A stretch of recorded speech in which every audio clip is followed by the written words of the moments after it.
Yo, so during the middle of the night, I had this idea for an intro and I wrote it down. So I'm gonna bring that up right now. Butter, milk, fleshlight, ice cream. Wait. Oh, that's my grocery list. Why do I have so much dairy in my diet? So after decades of development hell and like 5 directors later, The Flash has finally come to theaters. And the big question now is it good or is it bad? Yeah, I guess it's good. I should open up by saying I don't agree with anything Ezra Miller has done. I think they are a horrible person who has done horrendous things and they should be punished. And I know I'm not like a big time reviewer. I don't go to fucking premieres. I'm not a TikToker who's on the red carpet like, dude, look, it's Chris Hemsworth.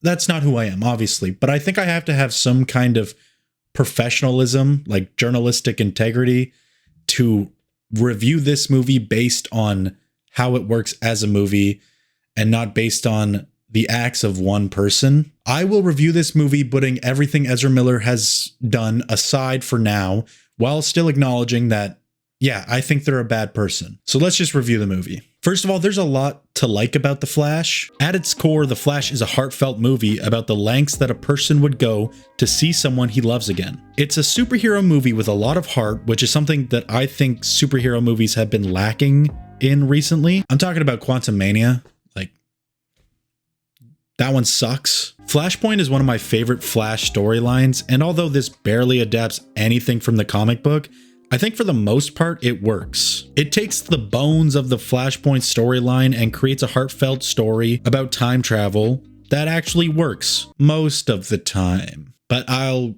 get to that. I think for the most part, the story really sets up the emotional stakes really well. Barry is a very down on his luck kind of guy in this movie, both in his regular life and as the Flash. And the one thing that pushes him over the edge is the fact that his father's hearing won't do anything to get him out of jail, despite all the work that he has done to prove that his dad is innocent. With all the emotional setup, we can understand why Barry would go back in time to save his mom.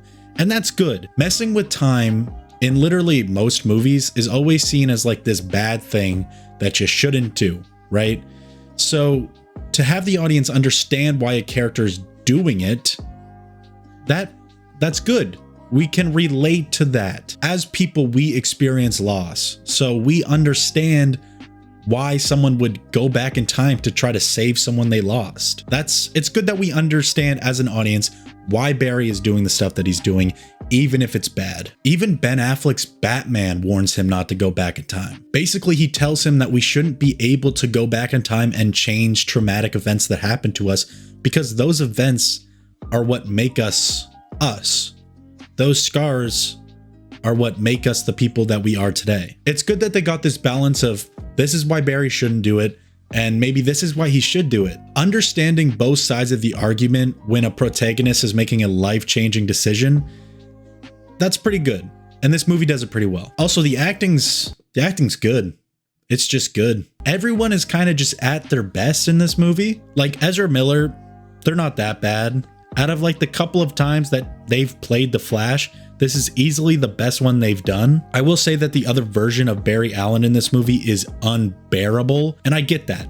He's supposed to be like a really annoying piece of shit, but oh my god, I could not stand this guy. Michael Keaton is okay, I guess. Like, he definitely isn't phoning it in. I'll give him that. For the people who loved his Batman and his movies, then I can see those people really loving his reappearance and his performance in this one. Also, in like the 5 minutes that Ben Affleck is given to play Batman again, it's like the best 5 minutes he's ever given us as Batman. Also, he gets this really heartfelt speech at the beginning that really speaks to the themes of the movie. Sasha Cale is also really good as Supergirl and is easily one of the best parts of the movie. Problem is, she's barely in it. She kind of just shows up.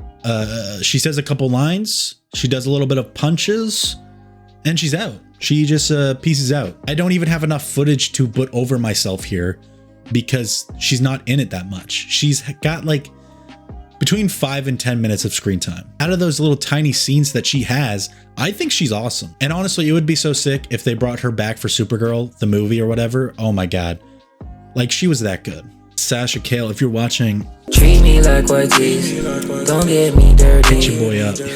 Love on me, love on me. And despite all the things that I really liked about this movie, all the things I just mentioned, this movie still ends up being a horrible mess. Everything in it just feels like it was hodgepodge together. Like DC really wanted to reset the universe so badly, they forgot to also make a good movie. First of all, Andy Muschietti's direction in this movie is pretty cool.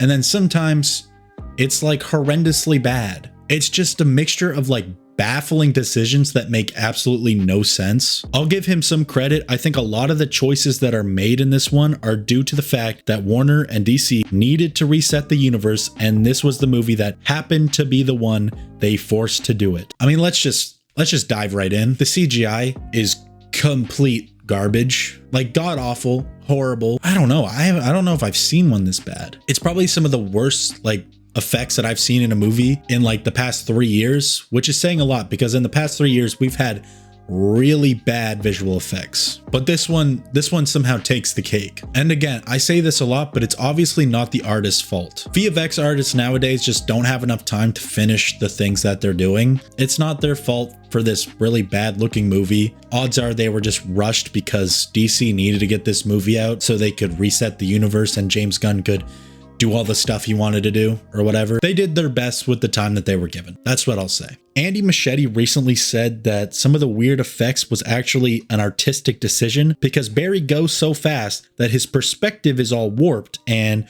that excuse can work for some of the scenes. But there are some scenes that aren't because of that are just so bafflingly stupid. Like, I can't understand why he...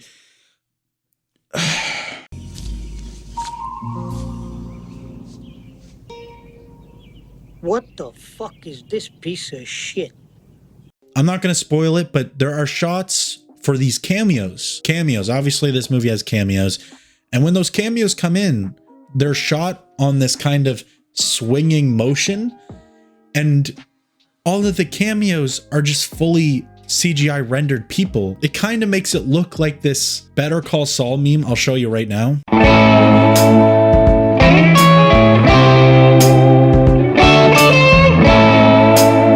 The way that they're just fully CGI rendered, it doesn't work. And I guess there was maybe one cameo that, for one, made sense, 2, was good, 3, looked good, and 4, wasn't someone who's dead. But again, I will not spoil it. A lot of this movie feels like someone wanted to make a heartfelt superhero story, but it just ends up kind of feeling like a soulless cash grab that tries to focus you on fan service that just doesn't even work in the first place. Movies that have done cameos and fan service well are movies like No Way Home, Across the Spider-Verse, because cameos are either quick and sweet, or they expand on characters we already love. In The Flash, it's just there to kind of be like, oh look, cameos just show up, and Warner Brothers just apparently thinks that people like DC fans will cream their pants when they see a bunch of CGI rendered people. There's no love. There's no passion in those cameos. They're just there. They basically just add 5 more minutes to the runtime. This movie has a lot of problems. Some would probably call it a soulless corporate cash grab attempt and a terrible mistake by Warner Brothers for actually releasing something like this during the busiest month for blockbuster movies ever. What I would call it, though, is a beautiful mess. This movie is far from perfect. Like I said, the effects are bad. The cameos and fan service are just meaningless and soulless. The pacing is so bad that when the final battle started, I was actually kind of confused because it felt like the movie just kind of got rolling. It felt like the story just started. And some of the story beats don't work the way that I think the director and the writers intended it to work or thought it would work. But then I'm sitting here and I just can't help but appreciate some of the stuff that does work in this movie. For one, Barry's journey throughout the movie, I think, works pretty well. Learning how he can't and shouldn't change his past because that's what makes him who he is, I think that's the perfect arc for Barry in a Flashpoint adaptation. And pairing him up with a more immature version of himself gives us that window into how he is more mature and the life lessons he had to learn to become the person that he is because of what happened to his mother. Also, they make characters like Keaton's Batman, Sasha Cale's Supergirl, Ben Affleck's Batman. They make those characters integral to Barry's journey. They're not the shining spotlight. They're the little extras who help Barry on this path to his character development. And honestly, it kind of works, serving a specific purpose that helps Barry on his journey to becoming a better person and a better hero. I like all that stuff. I really do. I just think it's kind of unfortunate that it's in this movie, because this movie isn't that good. I think all that stuff that I talked about, unfortunately, it's just stuffed under a bunch of corporate, soulless shit that does nothing but attempts to end a universe that not many people were ever actually invested in anyways. I don't think a reset needed to be done to like change into this new DCU. I don't think that ever needed to be done. I think James Gunn could have just rebooted the whole franchise without having to explain why it's a reboot. People get it. Reboots are reboots.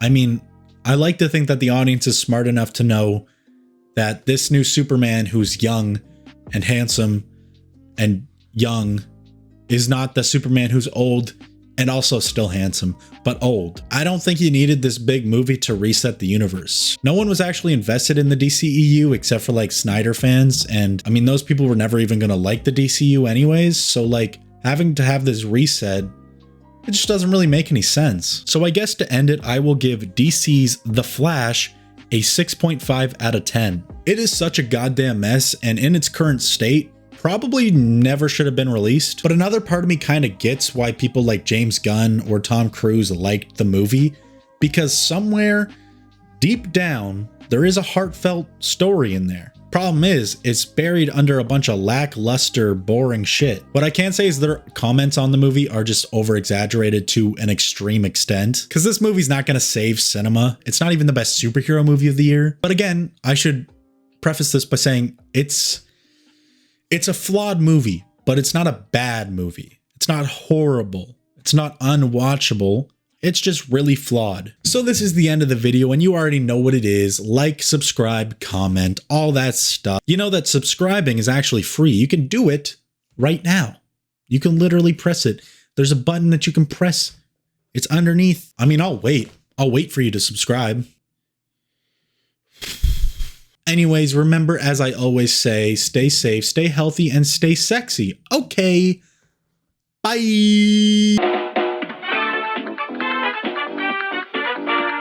Reach this fuck, eat 'em up, eat 'em up.